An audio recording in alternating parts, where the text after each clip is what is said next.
So Jared asked me to do this just a couple hours ago. He asked, could we give some advice to the room for people that might be less comfortable tweeting and might get an idea of how you can live tweet a conference. Certainly the people that just won awards, including my sister, did some really great tweeting today. For other people, you might be a little nervous, but I'm here to tell you that tweeting is easier than it looks. So if you're like a lot of people I've talked to today and you have a Twitter account, maybe you don't use it much, you tweet only a couple times, I'll give you some advice of how to do a really good conference live tweeting. So I'm really into live tweeting. I went to a couple conferences. I've blogged on this last year about going to a conference and try and get at least a couple of tweets from every talk that I'm at. And it's been really fun because there are people that aren't at the conference that get to see it. They get to learn about it. It's a way that speakers get to have some pictures of themselves talking they wouldn't otherwise have and get to hear some feedback in real time on how their talk went. So it's really simple if you keep in mind a 3-item checklist for how to write a really good live conference tweet. First is always use the conference hashtag. It is easy to forget, even though it sounds simple. Another is always at the speaker. Jared did something amazing at this conference of in the program, he has the Twitter usernames of everyone alongside their talk if they are on Twitter. And most people here are, so it really is worth it. One note, if you're a little new to Twitter, make sure you have a dot before the username. Don't start with the username, then it won't show up in your Twitter feed.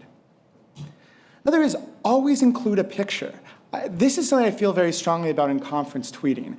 Tweets with pictures just get a lot more engagement. They're more interesting. They bring people that aren't at the conference into the mindset of the conference. And it's really good for the speaker to have it. They can send it to their parents or whoever. If you're not sure about what to tweet, I'll give 3 possible uses. One is you can introduce a person or a topic. So this morning when Ricardo spoke, I started with Ricardo kicking off NYR by talking about how Airbnb makes the most of their data with R, and just a picture of him with one of his intro slides. You can spread one insight. This usually goes with a photo of one of their slides and say he talks about the Airbnb package and their approach to internal data science tooling. Or you can add a link to an additional resource. This is something I like to do because often people will talk about something they work with, but won't necessarily have a way to spread the link immediately. So if you know it or you can look it up, that's a way you can help boost their signal and get a general audience for this. Really the most important rule, and it just makes it so much more fun for everyone, is be positive. This is an awesome tweet by my sister where she talks about Ricardo's talk, and just if you see a talk and you like it, tweet something nice about it. It's very simple, and it really is very rewarding for the speaker. It's rewarding for everyone. It gets to spread the name of the conference. It's just the number one thing is if you think something nice, throw it out on Twitter. Now, a lot of people in this room are amazing tweeters, but I think that I offer something besides the qualitative advice that I can provide, and that's a quantitative analysis of words that will lead to retweets.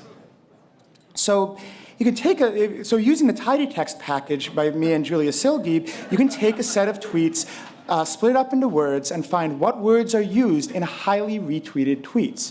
So I took a data set that was already on my computer of one user, I'm going to keep him anonymous, and saw what words led to retweets. And so my recommendation is for the rest of this conference, if you want to get retweets, you should use words such as fake, Russian, Iran, intelligence, Russia, judge, news, FBI, and so on. These tweets for this one anonymous, unidentified user led to as many as 25,000 retweets. If we can pull that off at this conference, just think of how happy Jared would be. Thank you.